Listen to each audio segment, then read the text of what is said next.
ఒక మహాసముద్రం మీద తేలియాడే తెల్లటి నురుగును చూసి అదే సముద్రం అనుకుంటే ఎంత పొరపాటో. ఈ విశ్వంలో మనం చూస్తున్న గెలాక్సీలను చూసి ఇదే మొత్తం విశ్వం అనుకోవడం కూడా అంతే పొరపాటు. ఆ నురుగు కింద కనిపించని అపారమైన జలరాశిలాగే ఈ విశ్వాన్ని నడిపిస్తున్న అదృశ్య శక్తులు డార్క్ ఎనర్జీ మరియు డార్క్ మ్యాటర్. అసలు ఈ స్పేస్ టైం ఫ్యాబ్రిక్ ని మోస్తున్న ఆధారం ఏంటి? ఐన్స్టీన్ ఆలోచనలకి, ఉపనిషత్తుల సారాంశానికి ఎక్కడ ముడిపడుతుందో ఈ వీడియోలో చూద్దాం. మరి ఇంకెందుకు ఆలస్యం? Ladies and gentlemen, your attention please. This is Dr. Paspati Raj and welcome to my channel. ఈ విశ్వంలో మనం చూస్తున్న ఈ గెలాక్సీలన్నీ కూడా శూన్యంలో ఎలాంటి ఆధారం లేకుండా అలా తేలియాడుతున్నట్లుగా మనకు అనిపిస్తుంది. కానీ వీటన్నిటికీ ఆధారంగా ఉండి వీటిని మోస్తున్నది మాత్రం గ్రావిటీ అనే ఈ స్పేస్ టైం ఫ్యాబ్రికే. అయితే ఇప్పుడు ఈ స్పేస్ టైం ఫ్యాబ్రిక్ కి ఆధారంగా ఉన్నది ఏంటి అని ఒక ఆలోచన మనకు తప్పకుండా రావాలి. అయితే అలాంటి ఆలోచన నుండి పుట్టిందే ఈ డార్క్ ఎనర్జీ లేదా డార్క్ మ్యాటర్.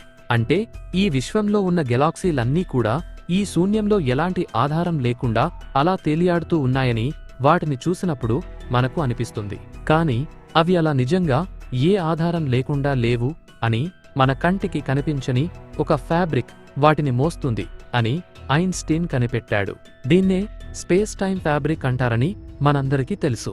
దీనికి ఒక ఉదాహరణ చెప్పుకుంటే, ఒక సాగే గుణమున్న బెడ్షీట్ మీద ఒక బౌలింగ్ బంతిని పెడితే ఆ షీట్ ఎలా కిందకు వంగుతుందో, అలాగే స్పేస్ టైం ఫ్యాబ్రిక్ మీద గెలాక్సీలు బరువుని కలిగి ఉంటాయి. కానీ ఆశ్చర్యకరమైన విషయం ఏంటంటే, ఈ షీట్ తెగిపోకుండా ఉండటానికి దానికి కింద మన కంటికి కనిపించని ఒక బలమైన నెట్ సపోర్ట్ ఇస్తున్నట్లుగా ఈ డార్క్ మ్యాటర్ ఉంటుంది. అయితే ఈ స్పేస్ టైం ఫ్యాబ్రిక్ అనేది కొన్ని కోట్ల టన్నుల బరువు కలిగిన ఈ గెలాక్సీలను ఎలా తనపై మోయగలుగుతుంది అనేదే ఇక్కడ ప్రశ్న. అంటే గెలాక్సీలే మనం ఊహించలేనంత బరువు ఉంటాయి. అలాంటప్పుడు వాటిని తనపై మోస్తున్న ఈ స్పేస్ టైం ఫ్యాబ్రిక్ కి కూడా అంతకన్నా గొప్ప ఆధారం ఒకటి ఖచ్చితంగా ఉండి తీరాలి. ఆ గొప్ప ఆధారమే ఈ డార్క్ ఎనర్జీ లేదా డార్క్ మ్యాటర్ అయి ఉంటుందా? అయితే దీనికి సమాధానం తెలుసుకోవాలి అంటే ముందుగా డార్క్ ఎనర్జీకి, డార్క్ మ్యాటర్ కి మధ్య ఉన్న తేడాని మనం తెలుసుకోవాలి. ముందుగా డార్క్ ఎనర్జీ గురించి మాట్లాడుకుంటే, డార్క్ ఎనర్జీ అనేది యాంటీ గ్రావిటీలా పనిచేస్తుంది. అంటే మనం ముందుగా చెప్పుకున్న స్పేస్ టైం ఫ్యాబ్రిక్ ని ఎక్స్పాండ్ చేస్తుంది. అయితే దీనికి సంబంధించి మనకు దొరికిన ఎవిడెన్స్ ఏంటి అంటే, లేట్ 90s లో టైప్ 1 సూపర్ నోవా మీద చేసిన ఒక స్టడీ ప్రకారం, ఒక స్టార్ ఎక్స్ప్లోజన్ జరిగిన తర్వాత ఆ స్టార్ యొక్క డస్ట్ అనేది కొంతకాలానికి విస్తరించడం ఆగిపోవాలి. కానీ అలా కాకుండా అది అలా విస్తరిస్తూనే వెళ్తుంది. భూమి మీద ఒక ఎక్స్ప్లోజన్ జరిగిన తర్వాత అక్కడ వాతావరణంలో ఉన్న గాలి అలాగే గ్రావిటీ అనేది ఆ ఎక్స్ప్లోజన్ పై ఒత్తిడిని క్రియేట్ చేస్తుంది. కాబట్టి కొంత టైం తర్వాత ఎక్స్ప్లోజన్ డౌన్ అవుతుంది. అలాగే ఒక స్టార్ అనేది పేలిపోయిన తర్వాత కొంతకాలానికి వాటి మీద కూడా గ్రావిటీ ఎఫెక్ట్ పనిచేస్తుంది.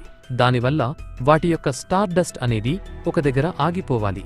కానీ ఆస్ట్రోనమర్స్ చేసిన స్టడీ ప్రకారం వాటి యొక్క స్టార్ డస్ట్ అనేది విస్తరించడం ఆగిపోవడం లేదు అని కనుక్కున్నారు.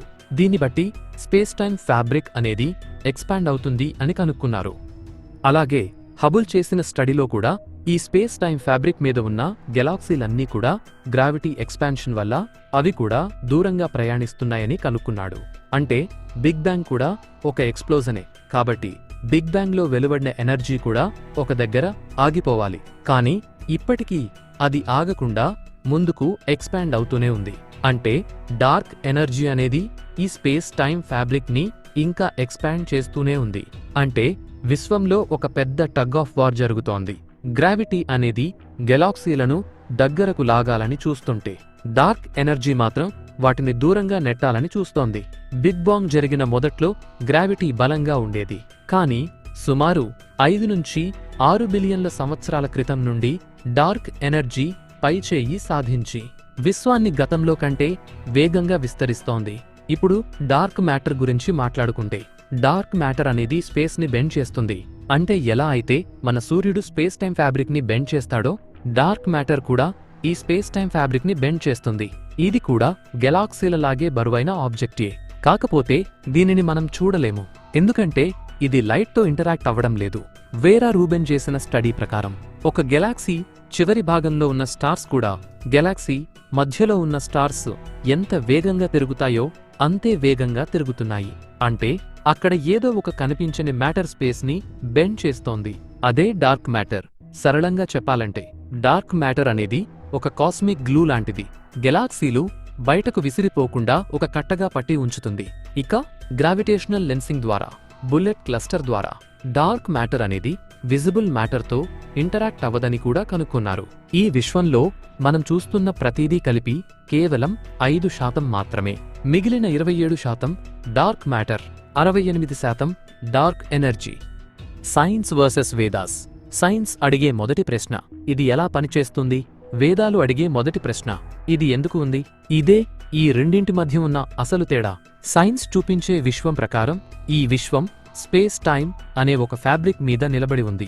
గ్రావిటీ ఆ ఫ్యాబ్రిక్ ను వంకర చేస్తుంది. డార్క్ మ్యాటర్ దాన్ని కట్టిపడేస్తుంది. డార్క్ ఎనర్జీ దాన్ని విస్తరిస్తుంది. అన్ని సమీకరణాలు, అన్ని సిద్ధాంతాలు ఇక్కడ వరకు అద్భుతంగా పనిచేస్తాయి. కానీ చివరికి ఒక ప్రశ్న మిగులుతుంది. ఈ స్పేస్ టైంకే ఆధారం ఏంటి? ఇక్కడ సైన్స్ నిజాయితీగా ఒప్పుకుంటుంది, వి డోంట్ నో యెట్. వేదాలు ఇక్కడే మొదలవుతాయి. వేదాలు చెబుతాయి, ఆకాశం అన్నిటికీ ఆధారం. కాని ఆ ఆకాశానికి కూడా ఆధారం ఉంది. దానినే బ్రహ్మం అంటారు, పరమతత్వం అంటారు, చైతన్యం అంటారు.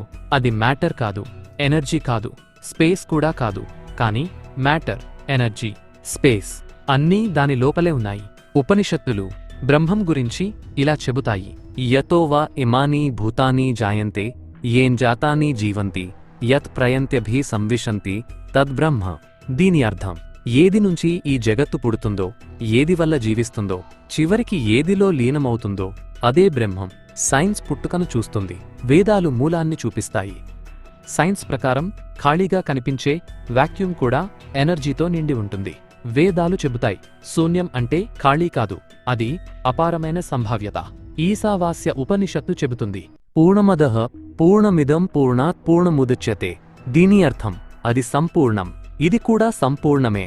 సంపూర్ణం నుండి సంపూర్ణమే పుడుతుంది. పేర్లు వేరు, భావం చాలా దగ్గర. సైన్స్ ప్రకారం డార్క్ మ్యాటర్ కనిపించదు, కానీ విశ్వాన్ని కట్టిపడేస్తుంది. వేదాల్లో చెప్పే మాయ కూడా అలానే ఉంటుంది. శ్వేతాశ్వతర ఉపనిషత్తు చెబుతుంది, మాయాతో ప్రకృతిం విద్యాన్ మాయనం తు మహేశ్వరం. దీని అర్థం, ప్రకృతిని మాయగా తెలుసుకో, ఆ మాయను నడిపించే తత్వమే పరమేశ్వరుడు. అది కంటికి కనిపించదు, కాని క్రమాన్ని సృష్టిస్తుంది. సైన్స్ మ్యాప్స్ గీస్తుంది, వేదాలు అర్థం చూపిస్తాయి. సైన్స్ చెబుతుంది, విశ్వం ఎలా పుట్టింది, వేదాలు చెబుతాయి, నీవు ఎవరో తెలుసుకుంటే విశ్వం అర్థమవుతుంది. చాందోగ్య ఉపనిషత్తు ఒకే వాక్యంలో చెబుతుంది, తత్వమసి. దీని అర్థం, నీవే అది. సైన్స్ వెలుపల చూస్తుంది, వేదాలు లోపల చూస్తాయి. ఒకటి కళ్లతో చూపిస్తుంది, మరోటి చైతన్యంతో అనుభవింపజేస్తుంది. ఈ విశ్వం ఒక ప్రశ్న అయితే సైన్స్ దానికి సమీకరణం, వేదాలు దానికి అర్థం. ఈ విశ్వం ఒక సముద్రమైతే మనకి కనిపించే గెలాక్సీలు నురుగులాంటివి మాత్రమే. అసలు సముద్రం ఇంకా మనకి తెలియలేదు. మనం స్పేస్లో ఉన్నామా, లేక స్పేస్ మనలోనే ఉందా? ఇది తెలుసుకోవడమే సైన్స్. దీనిపై ఆలోచించడమే తత్వం. మిగతా సమాధానం మీ మైండ్కే వదిలేస్తున్నాను.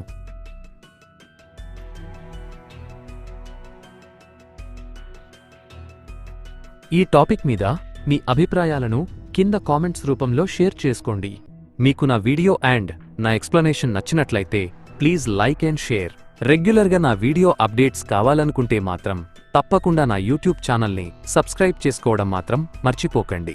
అలాగే పక్కన కనిపిస్తున్న గంట సింబల్ని నొక్కినట్లయితే నేను ఎప్పుడు నా కొత్త వీడియోని అప్లోడ్ చేసినా అది మీకు నోటిఫికేషన్ రూపంలో మీ మొబైల్కి వస్తుంది. Thanks for watching and thank you all.